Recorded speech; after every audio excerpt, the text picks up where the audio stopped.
اول لما تشوف منى زكي بتجهز للسفر في اي عمل فني اعرف ان ده حالك هيبقى طول الفيلم او المسلسل. يا لهوي.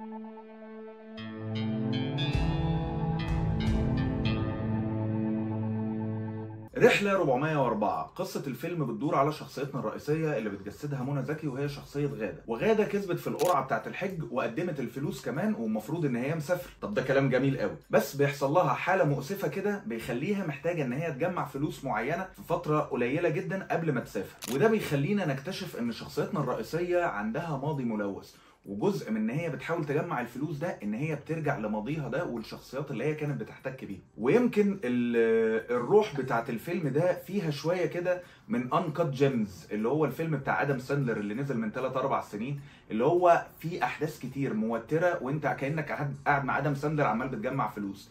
فهو الفيلم ده مشابه قوي ليه. بس بالنسبه للي انا قلته لكم ده القصه اللي ظهرت في التريلر والقصه اللي مشروحه في موقع السينما. انا نصيحتي ليكم ان انتم ما تتفرجوش على اعلان الفيلم ده، لان اعلان الفيلم بيحرق حاجات كتير، وحتى لو هي متاخده من بره السياق بس لما تيجي تركز فيها هتحس ان في ديالوجات كتير قوي من ضيوف الشرف بتحرق دوافع شخصياته. طب يا جماعه علشان بس نبقى داخلين كده الفيلم على السكه وهالدغري، الفيلم ده هو دراسه شخصيه بتاعه شخصيه غاده اللي بتجسدها منى زكي، فهو فيلم كاركتر دريفن من اوله لاخره. غير ان هو بيتابع شخصيتها، هو برضه بيتكلم عن مفهوم ونظريه التطهر والتوبه، ودي حاجه كويسه جدا. بس برضه احنا من اول مشهد لاخر مشهد احنا ماشيين ورا الخط بتاع منى زكي، يعني ما بنشوفش مشهد ما فيهوش منى زكي. فالافلام اللي هي بتبقى كاركتر دريفن دي بتبقى ممله بعض الشيء للناس، لان هي ما بيبقاش فيه الحاجات اللي هي التشويقيه بقى السريعه.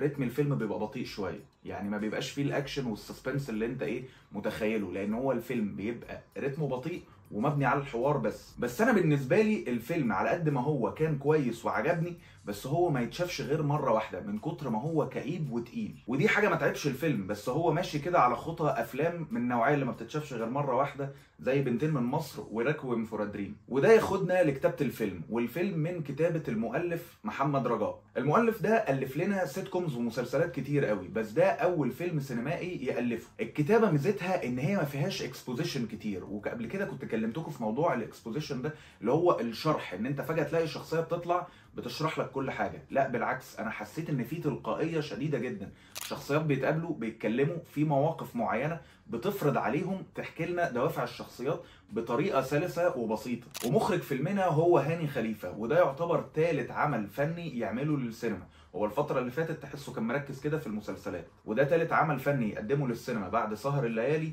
وسكر مر، ودلوقتي معانا رحله 404. الاخراج حلو، مفيش حاجه يعني لفتت انتباهي قوي غير اهتمامه بالتفاصيل، وطبعا الكاستم ديزاين واللبس بتاع منى زكي، وكمان التفاصيل حتى اللي باينه في فرش عربيتها والفرش اللي هو والعفش اللي موجود في بيت اهلها والكده، كان في سيت ديزاين محترم. ونيجي لمنى زكي يا جماعه، انا حاسس ان احنا وصلنا لمرحله ان يعني خلاص عارف مش هنحكم على اداء منى زكي. هي ما شاء الله عليها ممثله يعني فشيخه وبتعمل كل حاجه كويسه. انا بالنسبه لي دي واحده عملت دور المحجبه 3 مرات في الفيلم ده وسهر الليالي ومسلسل تحت الوصايه، وكل دور مختلف عن اللي قبله تماما. انا بالنسبه لي منى زكي هي الممثله الوحيده اللي ممكن تبيع فيلم باسمها بس والناس تبقى متشوقه له وحاسه ان الفيلم ده هيبقى حلو. اما بقيه الكاست فهم تقريبا كلهم ناس كتير قوي، وكلهم طالعين مشاهد قليله ويعتبروا ضيوف شرف، من شيرين رضا لخالد الصاوي ومحمد ممدوح ومحمد فراج. بس انا هستوقف في الاداءات دي كلها هو اداء محمد فراج، لان هو على قد ما هو طلع من 3 ل5 مشاهد تقريبا،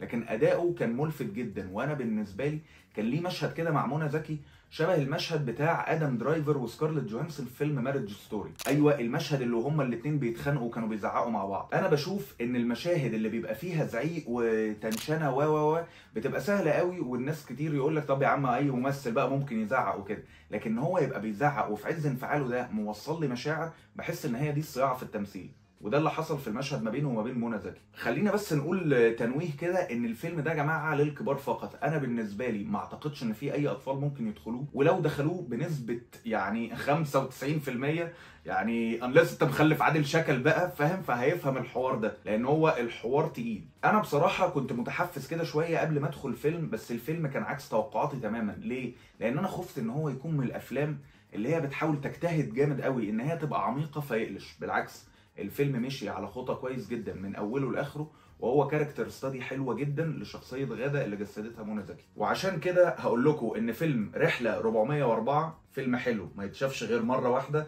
وهديله تقييم 8 من 10. ودي كانت مراجعتي لفيلم رحله 404. ما تنسوش تعملوا لايك وشير وسبسكرايب، واشوفكم في حلقه جديده، وشكرا.